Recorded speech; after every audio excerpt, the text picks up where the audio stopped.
ચિંટુ આ કોને લઈ આવ્યો તું ઘરે? હવારે મને કહીને ગયો તો મમ્મી તૈયાર થઈને રહેજે, તમારા માટે સરપ્રાઈઝ છે. આ મને ભગવાને જો તૈયાર ન થવા દે, તેને ખબર હતી સરપ્રાઈઝ નહીં, શોખ છે, શોખ મારા માટે. આમે તારા લખણ જોઈને જ મને લાગતું હતું કે તું નક્કી આવું કઈક કરવાનો છો. તું મને એ તો કે તું એને ભગાડી નથી લાવ્યો ને, હે ખાલી મોડવા જ લાવ્યો છો ને પાછો?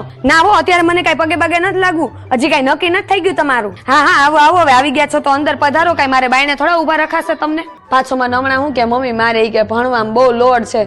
હવે ખબર પડી આ કઈ લોડ વોડ નતો, આ ચકુડીનો ઓવરલોડ હતો બધોય. સાચું કે તું મને ફ્રેન્ડ છે કે ગર્લફ્રેન્ડ છે તારી? એમ નહીં, તાર પપ્પાને ખબર છે તું આને જ લઈ આવવાનો હતો ઈ? લે સાંભળ, પાછી આવડી આ કે છે મમ્મી તમે ચિંતા કરો માં. ચિંતા ખુદ બોલે છે તમે ચિંતા કરો માં, અને મમ્મી મમ્મી વાળી ધામા હજી કઈ આપણું નક્કી નથી થઈ ગયું તમારા બેયનું.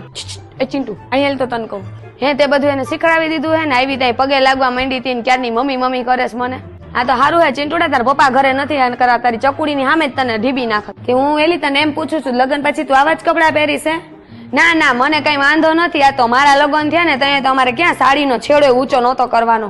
આ તો હવે મને ગુડીના પપ્પાએ ડ્રેસ પહેરવાની છૂટ આપી છે. તાર ઘરે બધી ખબર છે? હે ખબર છે, બોલો. બધી તૈયારીમાં આવી છે. અમને તમારા ચિંટુડો મને એમ છે ખાલી આશીર્વાદ દેવા બોલાવત, અહીંયા કઈ ખબર જ નથી પડવા દીધી. લે બસ જાવું જ છે હવે. આવી છોતી જમીન જ જાજે ને. એ ના ના, હું એને કઈ નથી કેતી, તું મમ્મી મમ્મી વાળો થામા, અત્યારથી બાયડી ઘેલો થઈ ગયો.